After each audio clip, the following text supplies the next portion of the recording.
Hey everybody, if you're new here, welcome in, and if you've been here before, welcome back.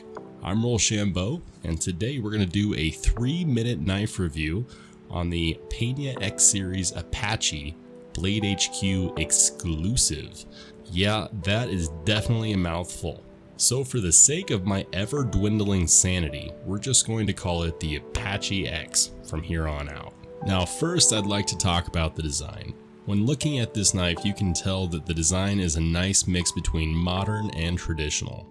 This by itself is actually pretty impressive, given that the knife community at large is divided normally between people that want to choose between one or the other. It's true, there are some fence sitters out there, but most people either want a Chris Reeves Sebenza or an old case knife. And the great news is that with the Apache, you actually get the best of both. You get the nice modern ceramic bearings from a new age knife, and you also get the low profile look and feel of the old case knife.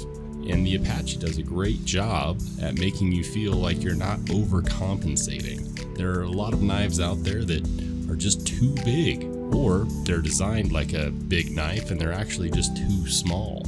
For this example, our Apache X is just about 6.5 inches long.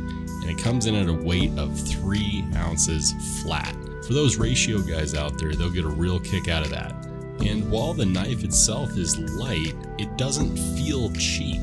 It feels solid because it's made out of material like micarta and titanium, and you feel it. Micarta bolsters actually fit really well with the rest of the titanium frame.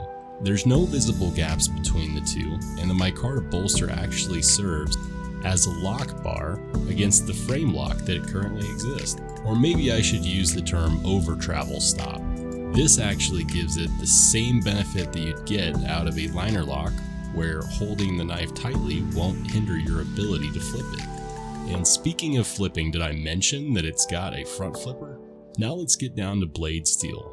Because this is the Blade HQ exclusive, this one comes in M4. I have looked at the Apaches that you can get elsewhere, and the non-Blade HQ exclusive versions seem to come in M390. And while M390 is definitely considered a super steel, the edge retention rating for M4 is actually higher than M390. And that's definitely not to say that edge retention is the end-all be-all when it comes to knife steel traits. Oh, and while we're on the topic of traits, while some people think this is a worn cliff and some people think it's a sheep's foot and some people just say whatever, it's a sheep's cliff, it's actually considered a reverse tanto, which just happens to be a really useful blade style because it's really great for utility and also makes it easier to sharpen. This specific knife came sharp out of the box with no fit and finish issues whatsoever.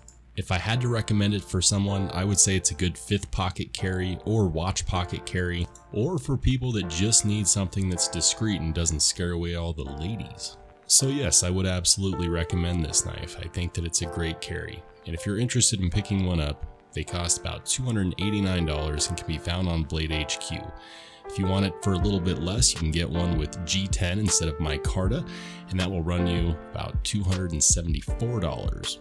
And finally, if you found this review helpful and you would like to hear a longer version of this review, go ahead and hit like and subscribe, drop a comment, and let me know how I'm doing. Any bit of support helps a lot. Thanks so much for stopping by.